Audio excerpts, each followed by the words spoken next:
It has stood in the Mojave Desert for 75 years.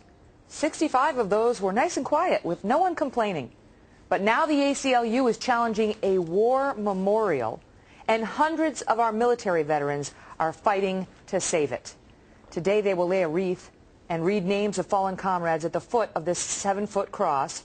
It is in the middle of federal land, and the ACLU says that's the problem. It says that's unconstitutional, claiming it's a government endorsement of religion, namely Christianity. The Supreme Court is going to take up this case next month, and it could impact memorials across this country if they find this cross is unconstitutional. Joining us now are Henry and Wanda Sandos, who have cared for this memorial cross since 1984, and their attorney, Kelly Shackelford, is in the box down below me from the Liberty Legal Institute. Good morning, everyone. Thanks so much for being here. Morning. Good morning. Thank you. Henry, let me start with you. You've cared for this cross since 1984. Then you get a legal challenge suddenly, like 10 years ago, saying it's offensive to me from one of the Desert Rangers, I guess, brought this lawsuit through the ACLU originally. What is his complaint? That it is on a public ground, well, public ground, but it is also under government, our park, and this is upsetting to him. And I know that you and Wanda have been taking care of this thing.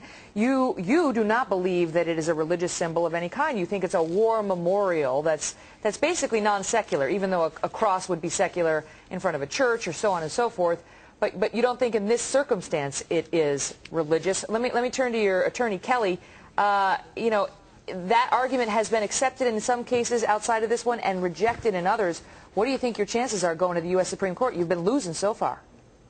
Well, I think it's really good chances. I mean, this was put up by veterans, some of who weren't religious at all, and it had a plaque next to it that said, "For the dead of all wars." We have crosses all over the place. Arlington Memorial Cemetery, there's a 24-foot tall granite cross, the Cross of Sacrifice. Everybody knows this is to honor those who had given their lives for their country. And, you know, if the Ten Commandments is okay outside the Texas Capitol, which the Supreme Court has said, I think a cross honoring our veterans that was put up by veterans, you know, is going to be protected as well. And the idea that we've covered it right now in a box while it's on appeal, I mean, I think it's just a disgrace. This is an old picture we're looking at where you can actually see the cross now, thanks to the lower court rulings, which, correct me if I'm wrong, Kelly, from the Ninth Circuit Court of Appeals, one of the most liberal courts, if not the most liberal court in the country.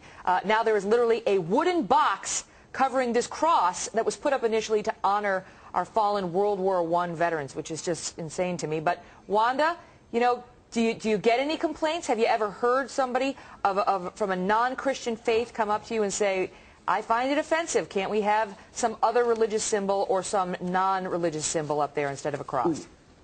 Yes, Megan, I've heard that a lot, and I've been asked if, you know, we would be okay with someone putting a Buddha or Star of David, and my answer is always that cross was put there in 1934 by World War I veterans. That's what they chose. That was their choice, and they put it there to honor all war dead. They had a plaque that said that.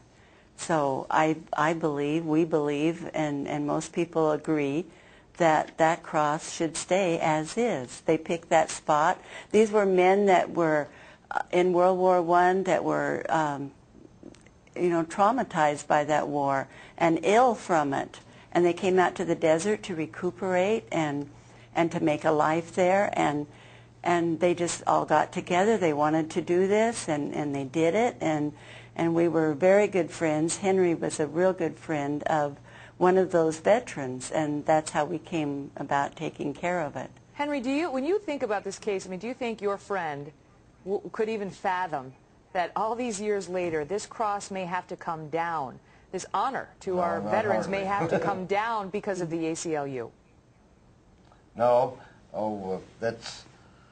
I can't imagine it at all.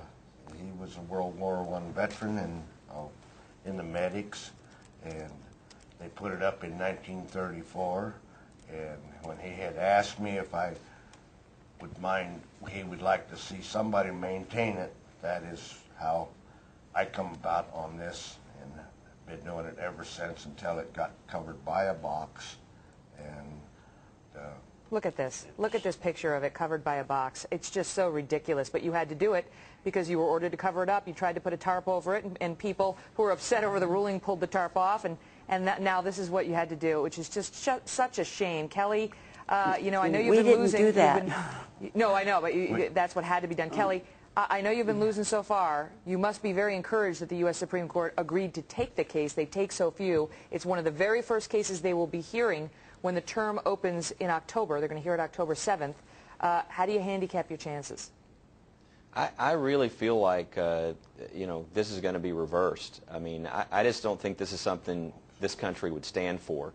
And there's even more facts that, you know, don't come out a lot. The Sandozes offered 5 acres of their land, privately owned land, in the federal preserve in exchange for 1 acre with a memorial given back to the veterans.